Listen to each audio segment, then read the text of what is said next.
Él es doctor en psicología, también es catedrático de psicología evolutiva y de la educación en la Universidad de Barcelona. César ha realizado investigaciones relacionadas a las implicaciones pedagógicas de la psicología y también de la epistemología genética. Sus intereses actuales se orientan al análisis del discurso educativo, el uso de las tecnologías de la información y la comunicación para impulsar el aprendizaje y mejora de la enseñanza. Sin embargo, antes de dar la bienvenida a César, queremos invitarlos a compartir sus ideas, por supuesto, no solo aquí en el Ecuador, sino en todos los países donde nos siguen, a través del hashtag, anótenlo por favor, numeral EIE-FT, y también estar pendientes de nuestros canales en Twitter, como son @fttelefónica.es y también @educarredes, ya que a través de esto se publicará, mucha atención, una pregunta con las posibles respuestas en torno a una ponencia, y quien responda aquí en el Ecuador o a nivel mundial correctamente participará en el sorteo de una tableta que se entregará mañana al finalizar el evento. Y también les invitamos a escribir sus inquietudes en los formularios de preguntas incluidos en los boletines que les fueron entregados al ingresar y entregarlos a las personas de logística que se encuentran en este salón. Así que una vez que han anotado el hashtag, por favor, César, y sin más interrupción, una muy cordial bienvenida. Gracias por todo. Buenos días a todos y a todas. Quería empezar manifestando mi agradecimiento a Fundación Telefónica por haberme invitado a participar en este encuentro. Quiero muy especialmente agradecer a los organizadores de estas dos jornadas la oportunidad que me brindan de poder compartir con todos ustedes, con todos y todas ustedes, algunas reflexiones y algunas consideraciones sobre el tema que nos ocupa y que nos va a ocupar durante la jornada de hoy y de mañana, de la consideración de la familia como un socio estratégico de la educación. Yo voy a ocuparme, básicamente el foco de mi intervención va a ser las relaciones familia-escuela, y el telón de fondo desde el que voy a abordar este tema es justamente el de la pregunta general del Congreso, que es el de hacia dónde va la educación del siglo XXI, y voy a ubicar mis consideraciones en el marco o en el telón de fondo de este nuevo escenario económico, social, político, cultural, mucho yo creo, que ha venido a llamarse la sociedad de la información, que algunos han llamado sociedad de la información, otros sociedad del conocimiento. Yo prefiero la denominación sociedad de la información. Creo que desgraciadamente estamos todavía muy lejos de una sociedad del conocimiento, pero eso es otra reflexión que quizá en el debate a lo largo de estos 2 días podamos hacer. Mi idea es que este nuevo escenario ha cambiado, está cambiando, es un escenario que todavía no está totalmente perfilado, se está perfilando, empezó a perfilarse hace, 2 décadas, 3, quizá 4, todavía no está totalmente perfilado, pero entiendo que empiezan ya a percibirse con una gran claridad los cambios que está introduciendo este nuevo escenario en amplísimas facetas de nuestra vida. Y una de las facetas en las que está teniendo más impacto, a mi juicio, es justamente en el aprendizaje, en la manera como aprendemos las personas, los sitios donde aprendemos, las oportunidades que encontramos para aprender, los recursos que tenemos a nuestra disposición. En otras palabras, en los cambios que se están produciendo en eso que algunos llamamos la nueva ecología del aprendizaje, que no quiere decir más que esto. Quiere decir que se están produciendo cambios importantes en los contextos donde aprendemos las personas. Y que estos cambios que se están produciendo en los contextos donde aprendemos las personas, lógicamente, tienen un impacto decisivo y plantean desafíos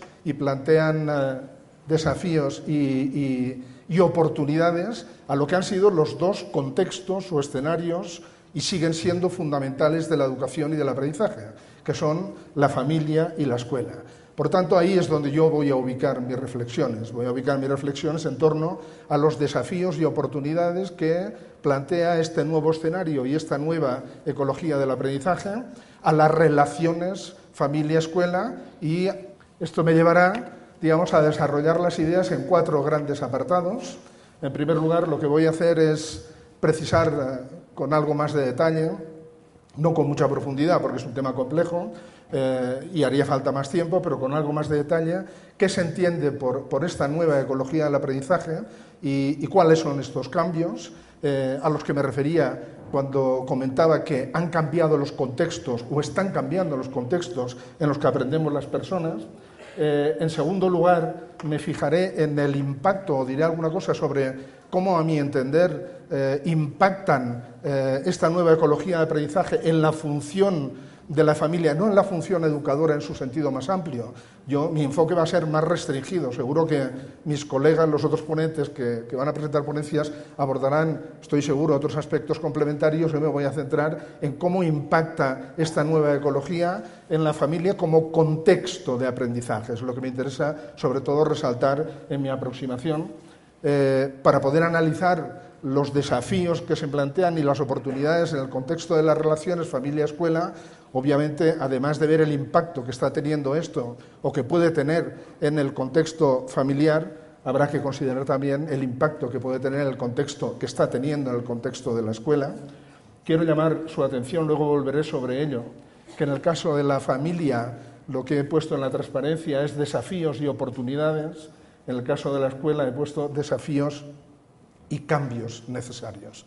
Y en realidad, más bien estaría tratado de poner cambios imprescindibles. Creo que de verdad el nuevo escenario de aprendizaje, donde plantea retos importantísimos que obligan a una resignificación, reconsideración, refundación, dice actualmente el Ministerio de Educación francés en el nuevo programa que ha lanzado, refundación, es en el ámbito de la escuela, donde se necesita una refundación total de las funciones de la escuela en este nuevo contexto de aprendizaje. Y finalmente terminaré con algunas consideraciones sobre lo que es en realidad el foco de la intervención, como les decía al principio, de la articulación de las relaciones familia-escuela en esta nueva ecología del aprendizaje, con 2 tipos de comentarios. Un primer tipo de comentarios sobre algunos principios que a mi juicio deben tenerse en cuenta cuando abordemos e intentemos actuar directamente sobre estas relaciones familia-escuela en el marco de esta nueva ecología del aprendizaje. Y también apuntaré algunos programas de intervención, no describiré programas de intervención, pero sí algunos programas que a mí me parece que pueden plantearse, que se están planteando y que de alguna manera son avanzadillas en esta nueva forma de entender y de abordar las relaciones familia-escuela. Voy a pasar pues al primer punto de una manera muy esquemática. Yo creo que uno de los impactos que está teniendo este nuevo escenario y esta aparición de la nueva ecología del aprendizaje es que nos está devolviendo a una visión amplia de la educación. A lo largo de los siglos XIX y XX, los sistemas educativos se han ido configurando alrededor de lo que yo diría un contexto de aprendizaje que ha adquirido un protagonismo fundamental, que es la escuela, es decir, se ha ido configurando todos los sistemas educativos alrededor del protagonismo de una modalidad de educación, que es la educación escolar. Esto ha llevado, como todos sabemos, en ocasiones a identificar lo que es la educación con la educación escolar, olvidando que desde siempre las personas hemos sido educados y hemos aprendido en otros muchos contextos, además del contexto escolar.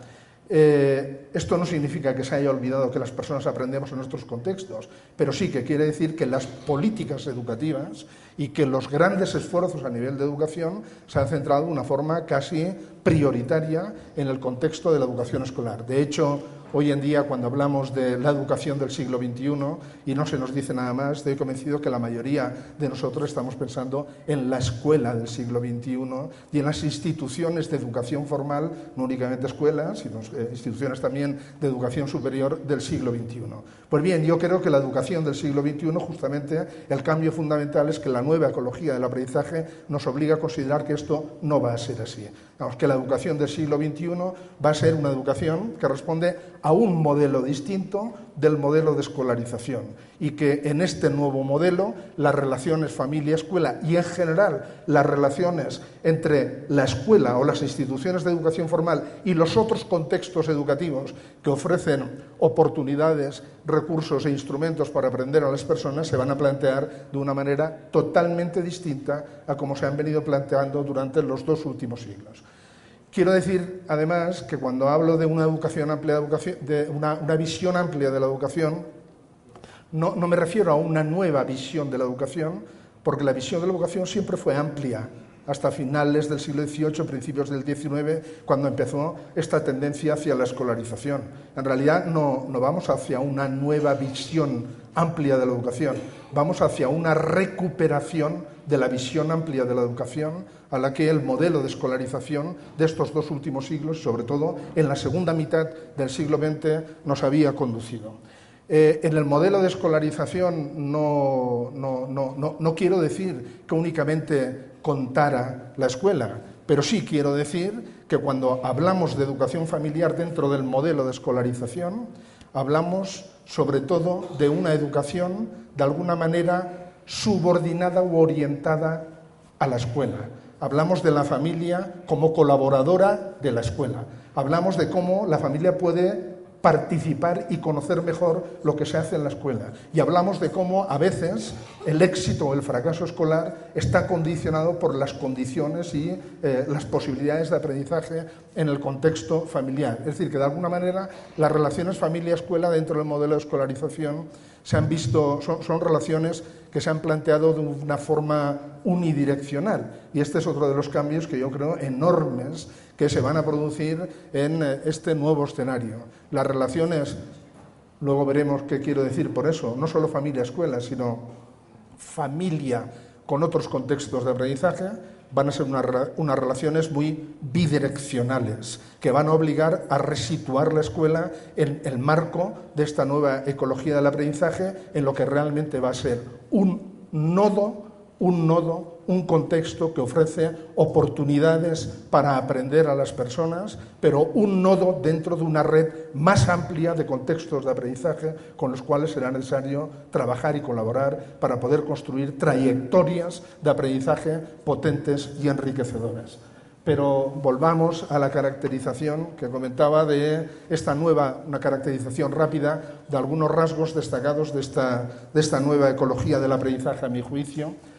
Los rasgos que me ha parecido interesante subrayar en esta intervención de hoy son los que aparecen en la derecha, mientras que los que aparecen en la izquierda son los que corresponderían más bien, a mi juicio, a la ecología del aprendizaje que está en la base, que subyace al modelo de escolarización, que es el modelo de educación que tenemos actualmente. Como toda comparación de este tipo es esquemática y como toda comparación de este tipo es muy discutible y por lo tanto lo expongo así, no con la finalidad de que se tome como una distinción absolutamente tajante, pero sí para marcar las diferencias.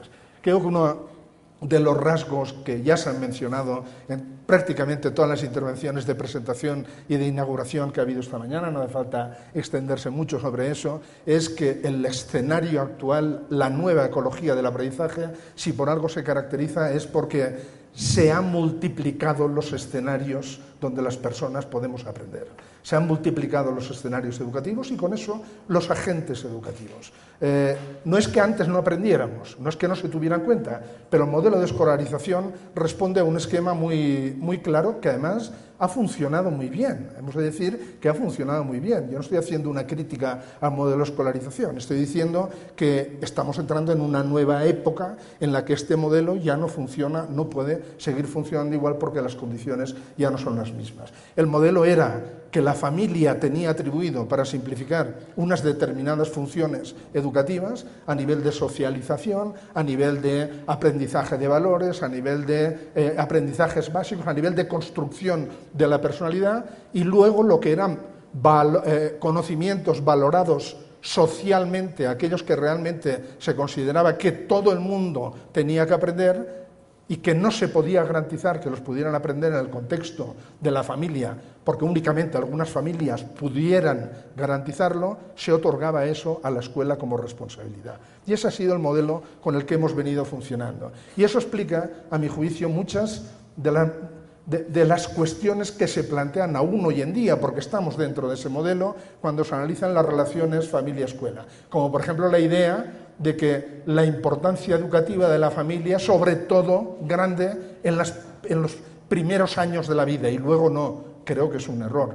La familia continúa siendo importante en el contexto nuevo en el que estamos, como contexto de aprendizaje a lo largo de toda la vida, y como mínimo a lo largo de toda la infancia y la juventud, digamos, y hasta la emancipación, por decirlo de alguna forma, de los jóvenes, y aún después. Por lo tanto, uno de los rasgos, yo creo, más claros es justamente esta multiplicidad de escenarios y agentes educativos. Otro, no menor, también señalado, no me voy a extender mucho sobre él porque también es ampliamente conocido y creo que nadie lo va a discutir, es que hoy en día se plantean, todos lo sabemos, y además lo aceptamos, que las necesidades de aprendizaje ya no van a ser únicamente, como hasta ahora, necesidades básicas de aprendizaje, entendiendo que lo básico es además aquello que es la formación básica, inicial, sino que esas necesidades de aprendizaje las personas las vamos a encontrar a lo largo de toda la vida.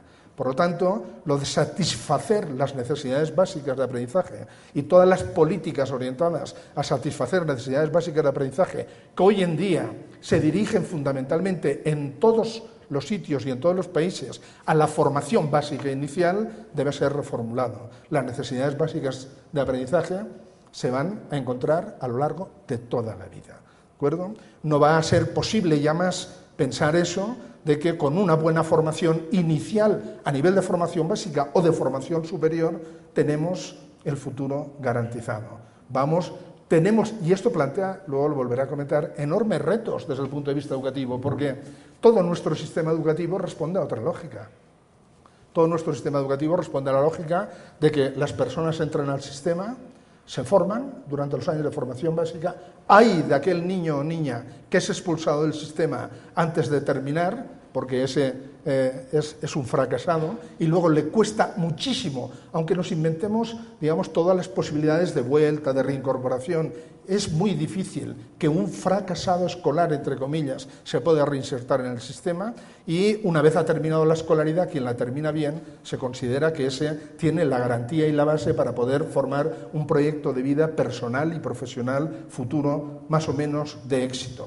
Ese modelo, sinceramente, que es al que responde todos los sistemas educativos. No conozco en detalle el sistema educativo de Ecuador, pero apuesto a que es el mismo, porque todos los sistemas nacionales de educación se han formado sobre la misma lógica. Eso ya en el futuro no funcionará. Y ya no es una cuestión de pensar que va a ser necesario programas de actualización, no es un problema de formación permanente, es que vamos a necesitar sistemas educativos pensados para que las personas puedan entrar y salir con facilidad y fluidez, porque cada vez va a haber nuevas necesidades de formación que van a exigir periodos formativos que es imposible predecir totalmente al inicio. Otro rasgo que me parece igualmente interesante es el de que en la nueva ecología, en el sistema actual que tenemos, es necesario. ¿Qué marca el currículum? ¿Qué son los currículos de la educación básica o es igual o de la educación superior? Lo que marca el currículum de la educación básica es todos aquellos conocimientos o saberes en un sentido amplio, no solamente conocimientos conceptuales, sino también procedimientos, habilidades, valores, actitudes, normas, que se considera que son importantes, que son estables y que están valorados socialmente. Eso es lo que reflejamos en el currículum. Y se entiende que lo importante es garantizar una educación que facilite la apropiación y el aprendizaje de todas esas cosas.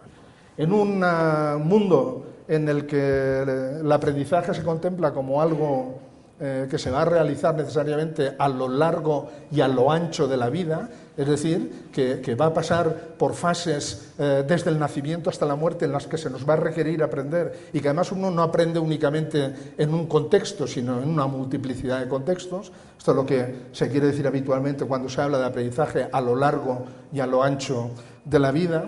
En un contexto de ese tipo, lo importante no es saber no es haber adquirido esos conocimientos necesarios, concretos, que aparecen en el currículum solo.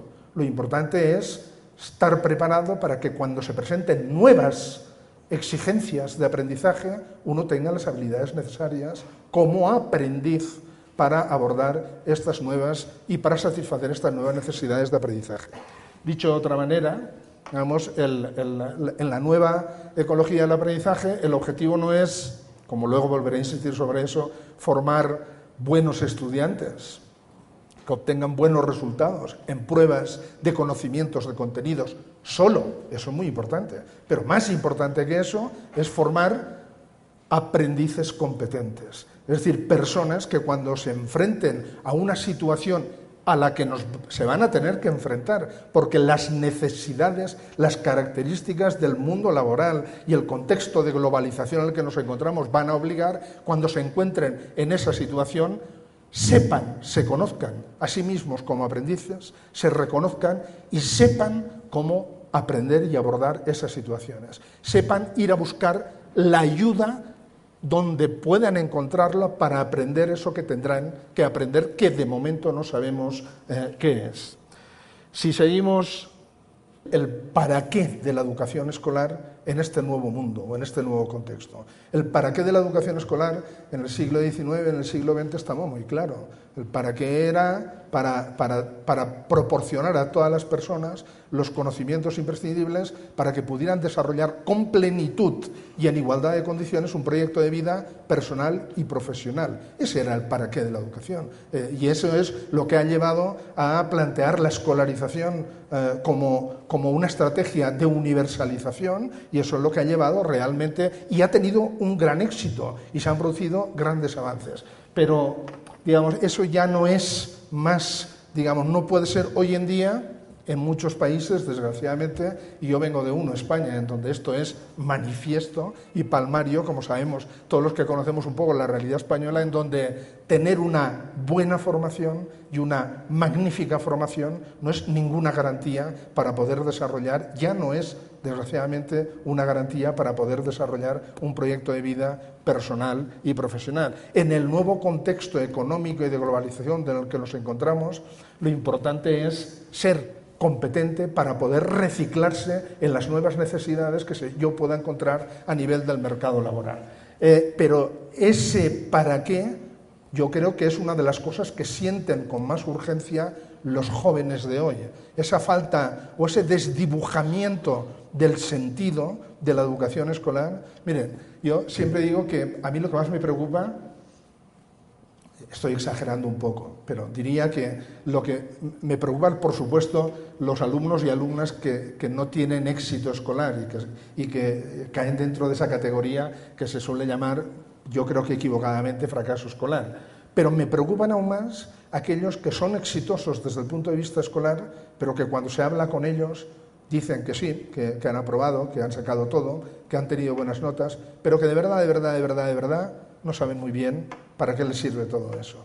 Creo que eso es lo más preocupante, porque eso lo que está poniendo de manifiesto es que realmente para un sector importante de la juventud, que no es únicamente los que tienen problemas y dificultades de aprendizaje, la educación escolar como contexto fundamental de aprendizaje está desdibujando su sentido. Y este problema del sentido de la educación escolar creo que es uno de los retos más importantes con los que nos enfrentamos, no únicamente la educación escolar, sino cualquier visión global de la educación en este nuevo escenario.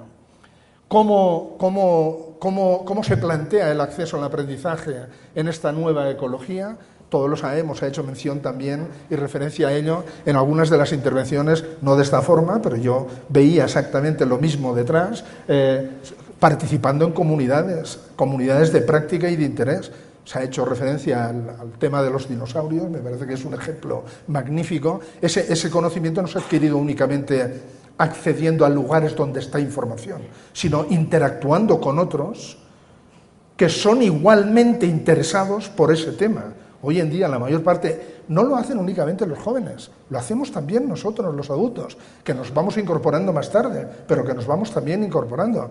¿Cuántos de ustedes participan a lo mejor en foros de discusión en red o en comunidades de práctica o de interés? Unos porque les interesará la tecnología y en foros donde se discute de esos. Otros porque les interesará, yo qué sé, los viajes y participan en foros y en comunidades en donde se habla de eso. Otro porque se interesará los dinosaurios o las plantas o la botánica o cualquier otro aspecto, digamos, de los conocimientos actualmente accesibles a través de la red, que, insisto, lo importante no es que estén los conocimientos accesibles, lo importante es que están accesibles comunidades de práctica y de interés en torno a esos contenidos, que entonces se convierten en verdaderos contextos educativos y contextos de aprendizaje, creando una situación absolutamente inédita en relación a momentos anteriores.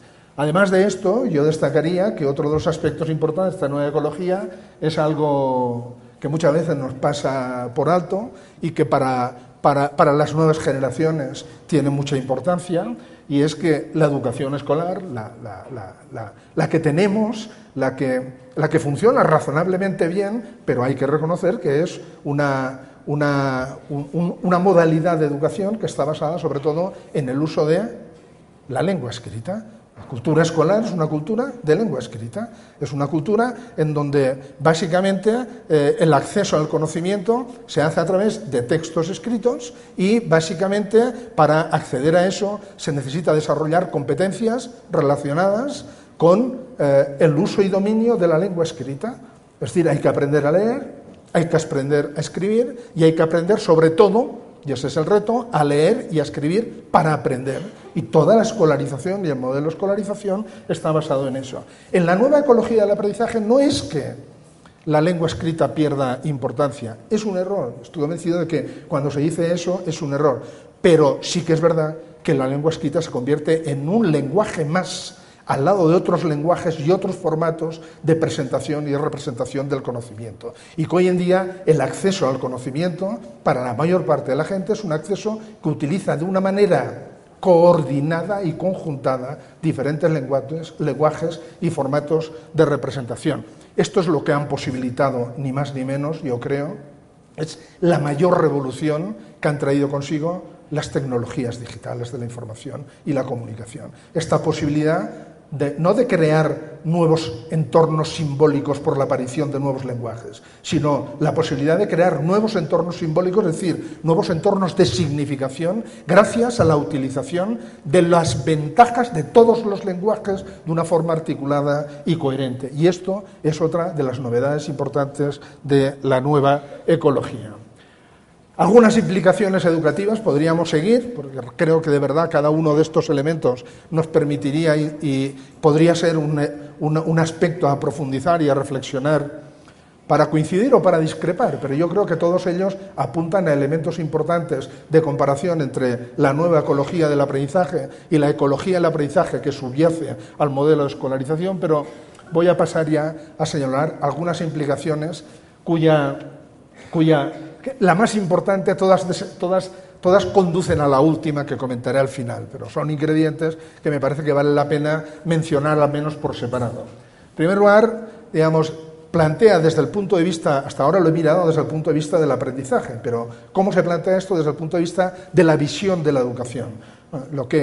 Creo que ya no hay ninguna duda hoy en día, digamos, que el aprendizaje, si hay alguien que tenga dudas, bueno, puede ser alguien que lo haya, pero que haya alguien en este sentido, pero yo creo que es difícil. El aprendizaje hoy en día es ubicuo, se acabó aquello de pensar que se aprende sobre todo en un solo lugar, se aprende en muchísimos lugares, algunos de los cuales son considerados como contextos tradicionalmente de aprendizaje y otros no. Y se aprende, y esta ubicuidad del aprendizaje, una vez más, nos viene de la mano, no solo, pero fundamentalmente de las nuevas tecnologías y de las posibilidades que abren estas tecnologías. Con la ubicuidad del aprendizaje nos viene otra cosa absolutamente fundamental que plantea retos muy importantes desde el punto de vista educativo, que es la porosidad entre contextos de aprendizaje. Porosidad que hoy en día no existe. O sea, unas cosas se aprenden en la familia, otras se aprenden en la escuela, unas cosas se hacen en la familia, otras se hacen en la escuela, otras se hacen en los lugares de juego, otras se hacen en los momentos o lugares de ocio, pero no hay digamos, este entremezclamiento de contextos y esta porosidad entre contextos de aprendizaje. Y la tercera característica es una mala palabra, porque puede generar confusión, pero no se me ha ocurrido otra, que podríamos decir la informalización del aprendizaje, que es la idea de que el aprendizaje interesante, el aprendizaje importante. Fíjense, no es que hasta ahora pensáramos que fuera de la escuela no había aprendizaje, por favor, no simplifiquemos, claro que sabíamos que había aprendizaje, pero estábamos convencidos, y toda la lógica del sistema responde a eso, que los realmente importantes, aquellos que en cualquier caso había que garantizar para todo el mundo y que no se podía permitir y que no se puede permitir que los niños y jóvenes no accedan a ellos, son los que se llevan a cabo en la escuela. Pues bien, eso, digamos, hoy en día ya no es así. El ejemplo más claro, que ya se ha mencionado también, o hemos mencionado varias veces en las conversaciones que hemos ido teniendo desde EN, es el tema de la alfabetización digital. ¿Alguien se cree hoy en día que la alfabetización digital se hace en la escuela, por muy bien que se introduzcan las tecnologías de la información y la comunicación en el contexto escolar? No, la alfabetización digital en sus niveles elementales se hace básicamente fuera de la escuela y en otros contextos, en los contextos de relación con los amigos, con los compañeros, en la familia, o no se hace, digamos, porque puede no hacerse, pero cuando se hace tiene lugar en otros contextos. En la escuela lo que hay que hacer desde este punto de vista es otra cosa, y es como poner ese conocimiento de esas tecnologías al uso o al servicio de algo que es que esas tecnologías se utilizan como herramientas para aprender. Miren, yo soy profesor universitario y cuando mis alumnos llegan a clase generalmente saben de tecnología muchísimo más que yo, de tecnología.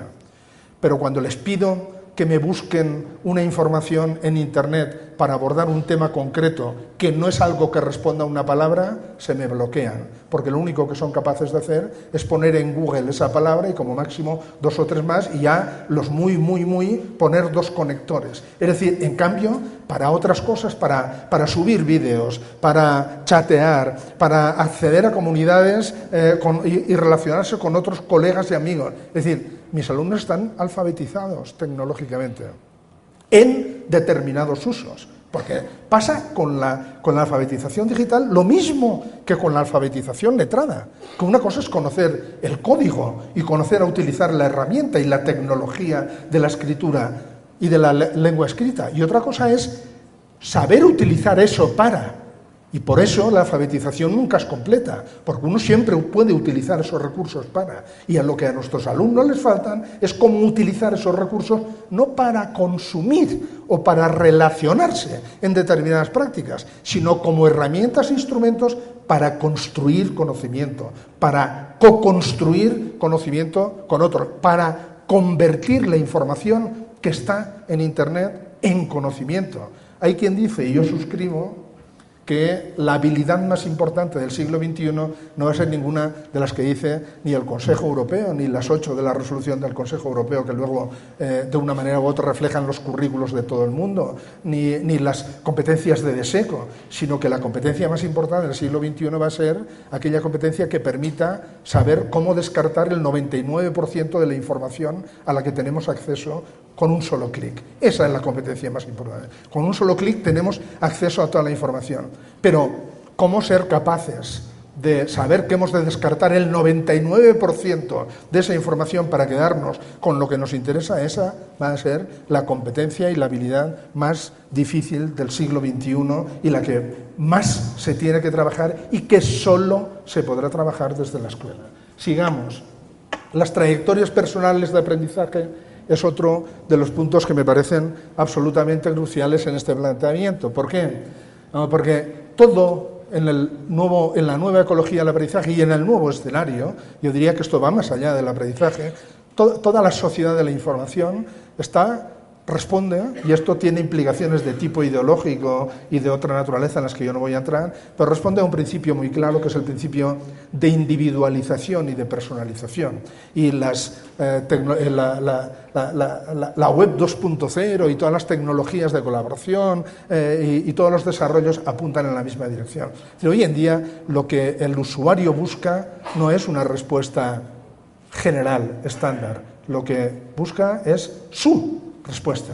Y lo que espera cuando uno accede a una web o a un sitio es que no es que le digan lo mismo para todos, sino que de alguna manera le permitan encontrar aquello que él busca. Digamos, todo está orientado a la personalidad. ¿Por qué ha tenido tanto éxito Google? ¿Por qué, aunque nos moleste a veces, luego nos agrada que cuando entramos en Amazon, y yo entro en Amazon, y dice, señor Coll, usted que ha comprado este libro y este libro, muchas veces ni he comprado, sino que ha visitado esto y ha mirado este y este, le puede interesar este y este y este. Y aciertan. Y yo vuelvo a entrar. Digamos, y en cambio, a las webs donde no me dicen esto, no entro ahí. ¿Por qué? Porque han conseguido algo muy importante, que es personalizar la respuesta y dar una respuesta exacta a lo que yo busco. Esta tendencia a la personalización viene marcada justamente por el hecho de que hoy en día, digamos, las personas nos paseamos y hacemos recorridos por diferentes contextos de aprendizaje y de esa manera construimos trayectorias personales de aprendizaje, que es la manera de acceder a la información y al conocimiento en la sociedad de la información. Que es esa, digamos, ya no se accede más. Ahí hay otro elemento, no sé si se han fijado ustedes cómo han cambiado, esto es otro también entre paréntesis, cómo han cambiado, por ejemplo, los modelos de currículum vitae o de hoja de vida en estos últimos años, en donde se ha pasado fundamentalmente de poner cuál es la universidad o la facultad donde uno estudió a convertir eso más bien en los portafolios o en algo parecido a portafolios y en un relatorio de cuáles son todos aquellos contextos por los que uno ha pasado en su formación. Esto refleja justamente esto. El día de hoy lo importante no es dónde yo estudié, lo importante es dónde yo estudié, dónde yo hice mis prácticas, dónde luego pude contrastarlo, dónde aprendí y dónde... Es decir, lo que importa es la trayectoria que yo he hecho, porque en último término se entiende que mis aprendizajes, lo que yo soy como aprendiz y mis conocimientos, no son el fruto de un solo lugar, por importante que sea ese lugar, sino que es el fruto de esta trayectoria.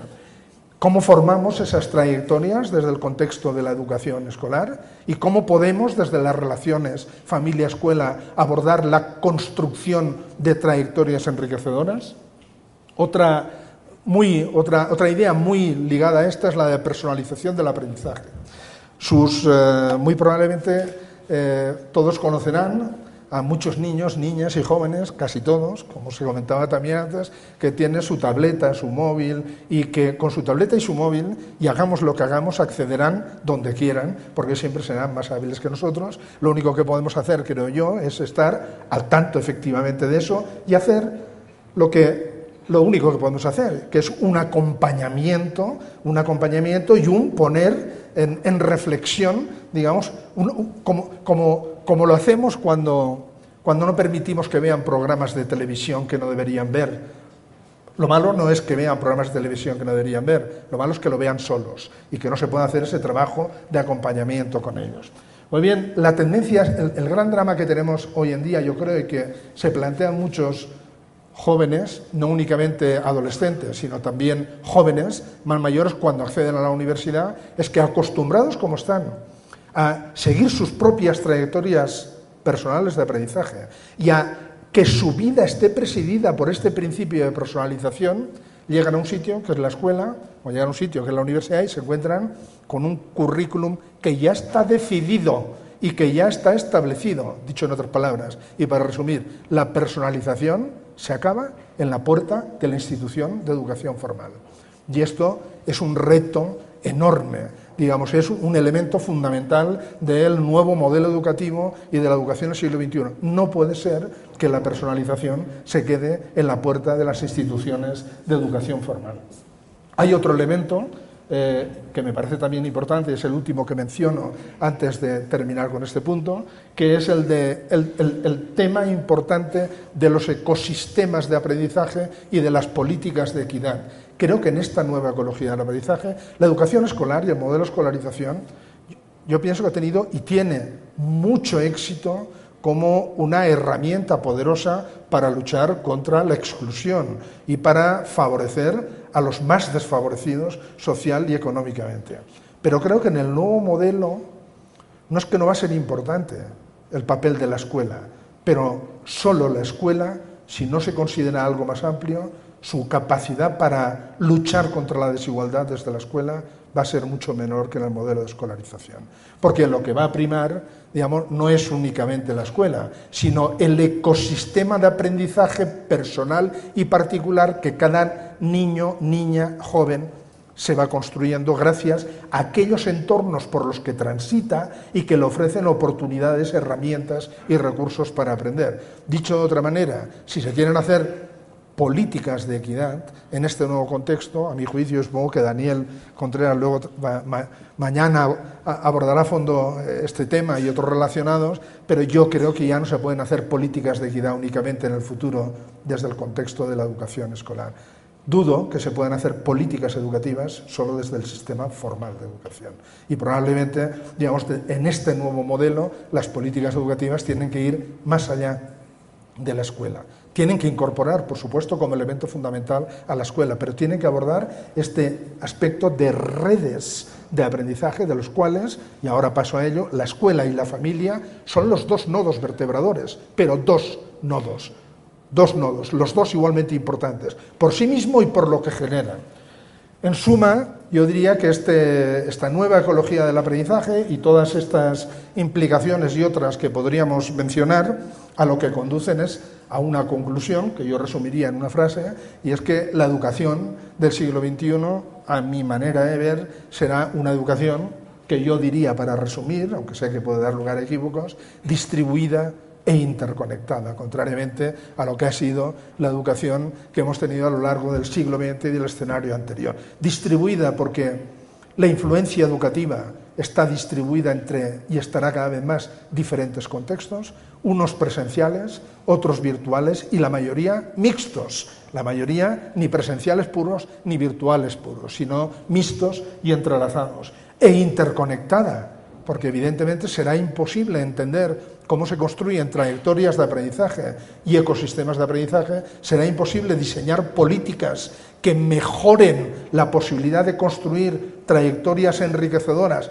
para aquellos que por contexto social y cultural no les venga dado, será imposible si realmente no se busca este aspecto de interconexión. Alguien decía antes en la presentación, y estoy completamente de acuerdo, de corresponsabilidad. Hay que pasar de la colaboración entre entornos a la corresponsabilidad entre entornos. Y ahí la familia y la escuela, la familia como contexto, sea cual sea su composición, y la escuela tienen un papel absolutamente fundamental.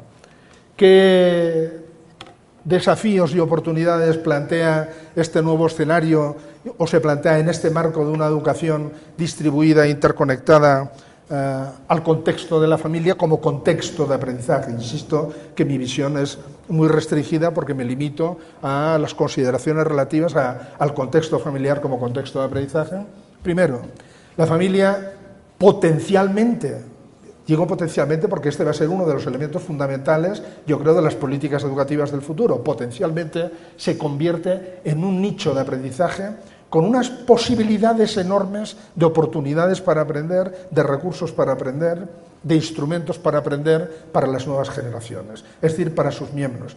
No es que no se pudiera aprender hasta ahora, no es que no hubieran recursos, pero las posibilidades que había de realizar aprendizajes, más allá de los aprendizajes clásicos de la socialización en el contexto familiar solo, hasta ahora eran mucho más limitadas de lo que lo son ahora. Es decir, la familia adquiere una entidad propia como nicho de aprendizaje, como un lugar donde se pueden realizar aprendizajes mucho más allá de los aprendizajes emocionales, afectivos, de socialización básicos, que van a seguir siendo importantísimos, quién lo duda, pero además se añade esta capa de la familia como nicho de aprendizaje de contenidos socialmente valorados, de contenidos importantes, que hasta ahora estaban exclusivamente en el currículum, y ahora ya no estarán solo en el currículum, y pueden estar en la familia cada vez más. Segundo, la familia y la escuela, y esto vale para los dos, se convierte en algo importantísimo, y es que la familia no es únicamente un nicho de aprendizaje en nuestro nuevo modelo, sino que es, ¿cómo le podríamos llamar? Es como la vía de acceso o la puerta que permite o no permite la entrada a otros nichos de aprendizaje igualmente potentes. Es decir, desde la familia se accede a un determinado tipo de actividades, a un determinado tipo de entornos, a un determinado tipo de relaciones, a un determinado tipo, desde la familia se pueden realizar actividades que llevan a visitar museos y a visitarlos de una determinada manera, a hacer viajes, un determinado tipo de viajes o hacerlos de otra manera, se puede acceder, digamos, a actividades culturales o no acceder y hacer de una determinada manera. Todos estos son nichos de aprendizaje muy potentes a los cuales acceden, normalmente los niños acceden o no acceden, pueden acceder o no en función de que se ofrezca o no desde el contexto de la familia. Por lo tanto, y volviendo otra vez al tema de las políticas educativas, no se trata únicamente de reforzar la familia como nicho de aprendizaje. Se trata de reforzar, digamos, aquellos entornos que giran alrededor de la familia y a los cuales se accede normalmente desde la familia como nichos importantísimos, donde se realizan o no aprendizajes que son fundamentales para la construcción de los ecosistemas particulares de aprendizaje de los niños y jóvenes. Son dos aspectos que a mí me parecen absolutamente novedosos. Unas políticas hoy en día, yo creo, que quieran tener en cuenta la potencia de la familia en este nuevo marco referencial como contextos de aprendizaje, deben proporcionar recursos y apoyar a las familias para que enriquezcan y saquen provecho de esta potencialidad, y además deben crear redes alrededor de la familia que generen estos nichos ricos de aprendizaje. Bien, comentábamos también esta mañana en una entrevista que hemos tenido con los colegas en una radio, que cuando se compara, digamos, países como España, que damos, no sé, Ecuador, España, damos en las comparaciones internacionales de los estudios PISA, de evaluaciones, nos quedamos justitos en la media, o más bien por debajo de la media, y se compara, digamos, con otros países como Corea, Finlandia, en fin, Noruega, que quedan sensiblemente por encima de la media en los resultados de evaluaciones comparativas internacionales. La lectura siempre es la misma. La lectura es el sistema educativo finlandés, pongamos por caso, es mucho mejor que el sistema educativo español, porque los niños de 15 años en Finlandia dan unos resultados que están, qué sé yo, 40, 50, 60 puntos en la escala por encima de los españoles. Yo me permitiría hacer una corrección a eso y diría que la sociedad finlandesa es capaz de proporcionar a los niños de 15 años, teniendo en cuenta la escuela, la familia y los otros nichos que pone a disposición, es capaz de proporcionarles oportunidades de aprender mucho más eficaces que los que es capaz de proporcionar la sociedad española, teniendo en cuenta la familia y todos estos otros contextos de aprendizaje. ¿Qué quiero decir? Que si queremos mejorar el rendimiento escolar, no únicamente hay que actuar sobre la familia, hay que actuar también sobre esta red de nichos de aprendizaje que cada día son más importantes y en los que cada día es más importante lo que se aprende, incluso para aquello que luego se mide como si se hubiera aprendido en el contexto escolar, como hacen las pruebas de comparación y de valoración de rendimiento de comparación internacional. Por lo tanto, la familia aparece como una pieza clave en la configuración de ecosistemas y trayectorias personales de aprendizaje de sus miembros. Creo que eso, en el nuevo contexto, es la síntesis, yo diría, de lo que he venido diciendo hasta ahora. Y añado un último elemento que me parece que sobre el que hemos reflexionado también poco, quizá hasta ahora, y que en el nuevo contexto me parece fundamental, que es la importancia de la familia no como un sitio donde se aprenden muchas cosas, sino como el contexto en el que en realidad se forma uno como aprendiz de una u otra manera. ¿Qué quiero decir? Que lo importante en la familia no es únicamente la cantidad de lo que se aprende, sino cómo aprende uno a verse a sí mismo como aprendiz, con mayor o menor capacidad para aprender. Esto tiene que ver con temas de autoestima, de autoimagen, que luego están en la base de cómo las personas afrontamos desafíos y nuevas situaciones de aprendizaje. Y la clave para hacer esto es justamente la familia. Es cómo se plantea en la familia esta aproximación a lo que es el aprendizaje. Fíjense, no me estoy refiriendo a la familia como la importancia de los lazos afectivos, los lazos... Todo eso es verdad, todo eso no lo niego, todo eso está ahí. Pero para mí realmente lo nuevo no es eso. Lo nuevo es justamente lo que tiene que ver con la potencialidad de la familia desde el punto de vista del aprendizaje y como contexto de aprendizaje y el peso y la repercusión que esto va a tener para las trayectorias personales de aprendizaje de las personas y para los ecosistemas de aprendizaje particulares y personales que construyen las personas. Si pasamos ahora al impacto sobre la escuela, el tercer gran bloque de mis consideraciones, yo creo que la familia no la vamos a cambiar. Digamos. En el nuevo escenario educativo no es un problema de querer cambiar a la familia, es de darle a la familia y crear alrededor de la familia los recursos que permitan sacar provecho de las potencialidades nuevas. La educación no, la educación escolar, ya sé que la mayoría de ustedes son educadores, profesores, como yo, la educación escolar, los sistemas de educación escolar, tenemos que refundarlos, tenemos que resignificarlos totalmente en este nuevo contexto. No se nos plantean solo desafíos, lo que nos plantea es la necesidad urgente de cambiar. Porque, miren, o cambiamos o un día nos habrán cambiado sin que nos demos cuenta. Nos levantaremos un buen día y diremos, anda, pues ya nada es como era, es todo absolutamente diferente. Y no nos habremos dado cuenta porque los cambios de verdad nunca son de un día para otro, son paulatinos y acumulativos. Y uno no se da cuenta hasta que hay una gota, digamos, que realmente hace que tome conciencia. Y yo creo que es eso lo que nos está pasando en el ámbito de la educación escolar. Seguimos en el modelo antiguo. Hay continuamente indicadores de que hay cosas que no funcionan y que hay que repensar. Pero hasta ahora eso se plantea como cosas que no funcionan, como disfuncionalidades, como cosas que van mal. Yo creo que ese es un diagnóstico equivocado. No es que sean cosas que no funcionen, es que son exigencias de cambio que nos están diciendo que hemos de ser capaces de reconfigurar lo que es el sistema educativo de la educación formal, la parte formal de la educación, para poder seguir cumpliendo la función fundamental que tiene que seguir cumpliendo la educación formal en este nuevo modelo. Yo señalaría, digamos, los puntos que aparecen aquí y, en todo caso, en la discusión, o seguro que mis colegas volverán sobre ellos y los ampliarán desde esta u otras perspectivas. Primero, la reubicación de la escuela en la red de contextos de aprendizaje por la que transitan los alumnos y alumnas. Creo que esto es muy importante y creo que esto va también, como luego veremos, en la línea de los programas de intervención que señalaré.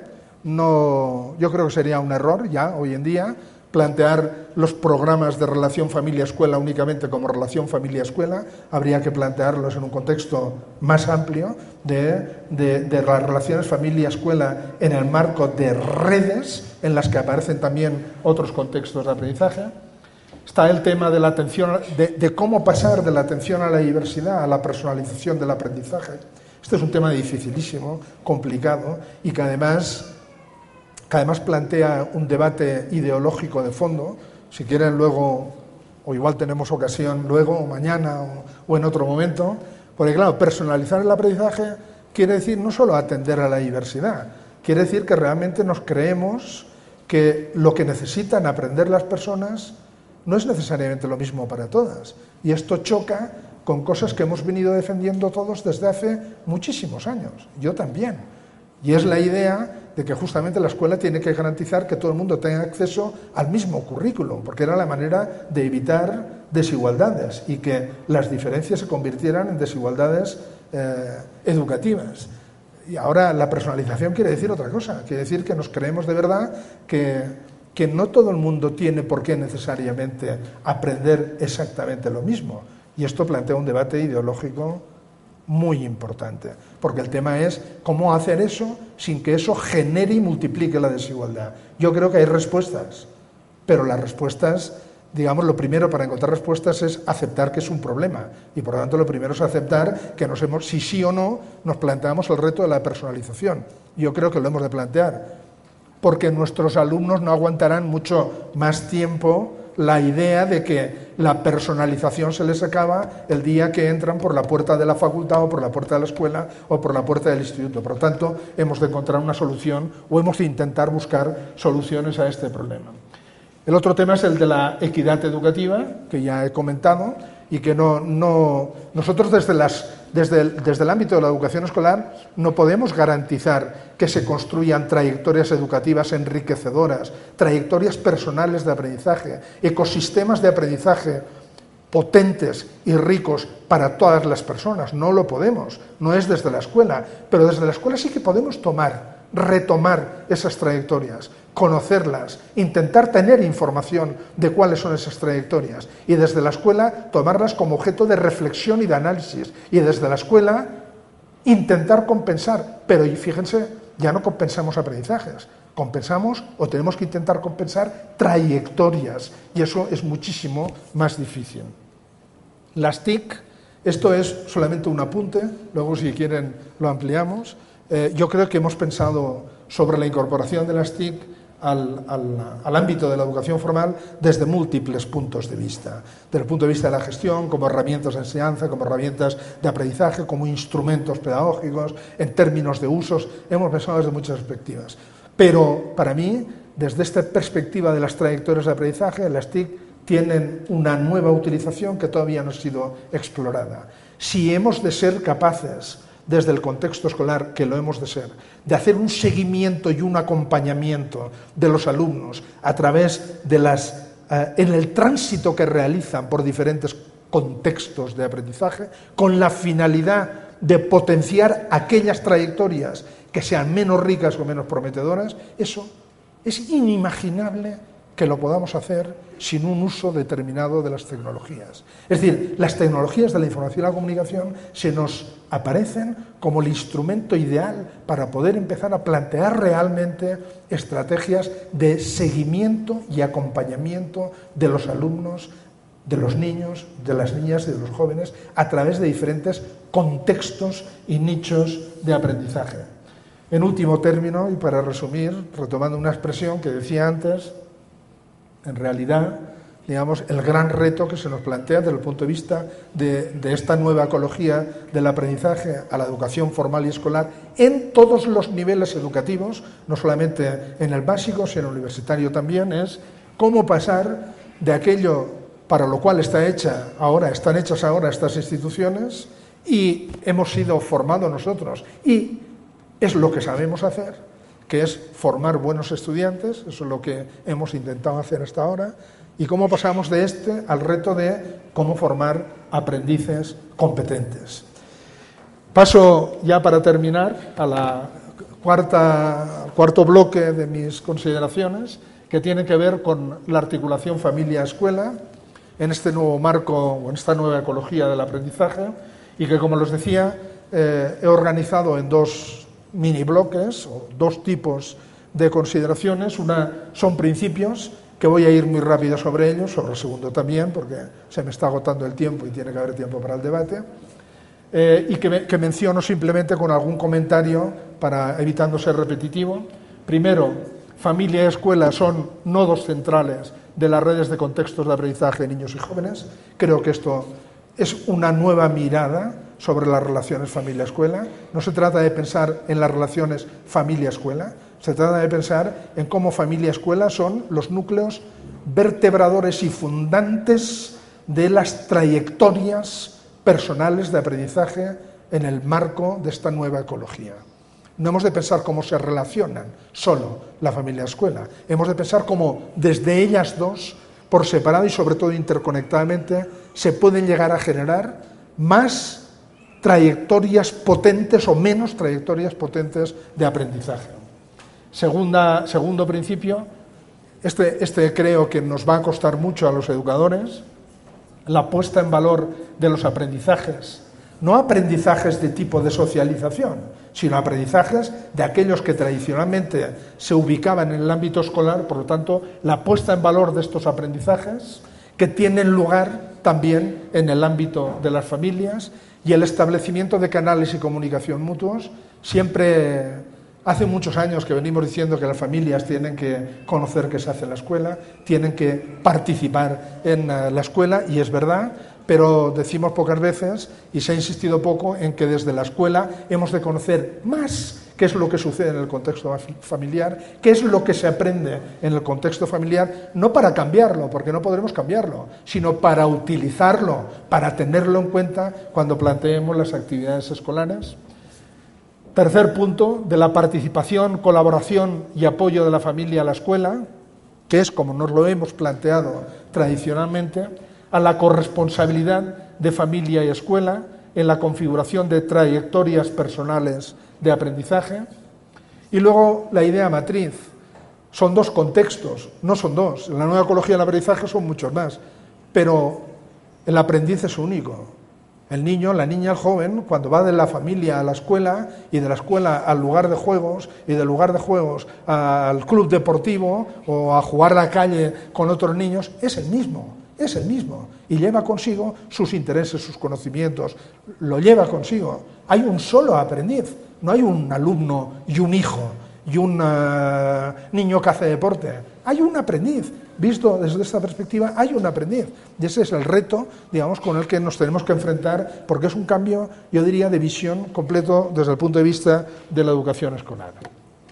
Algunas propuestas para terminar.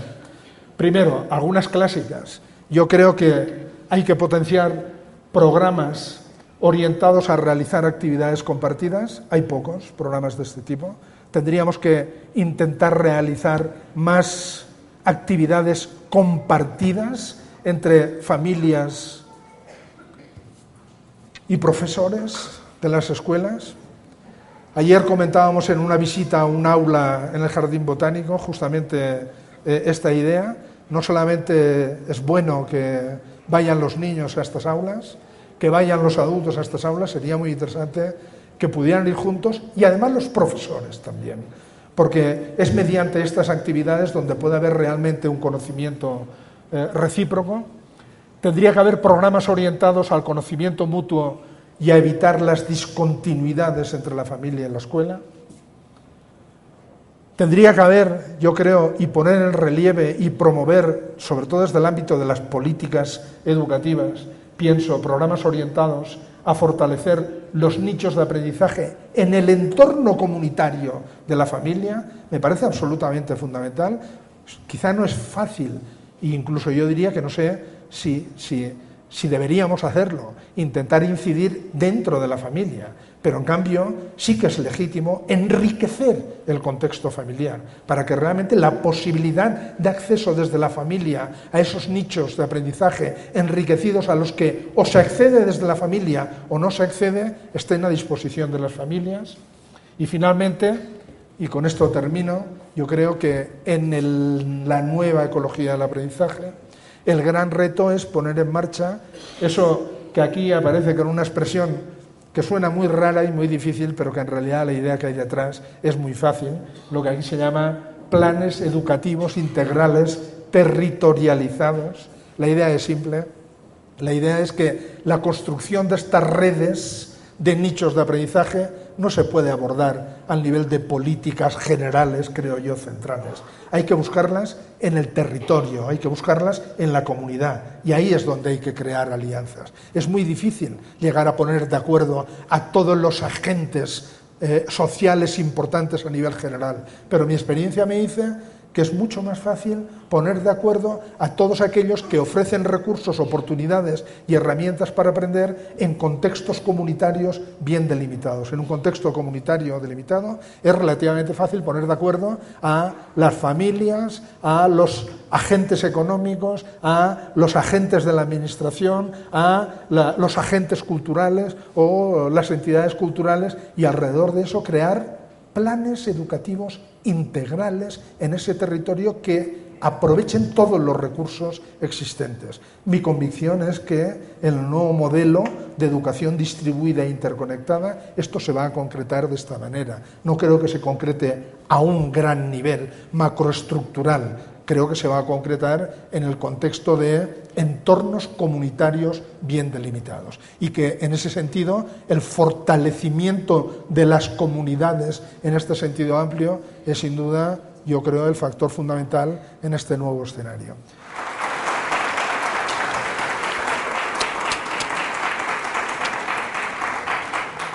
Queremos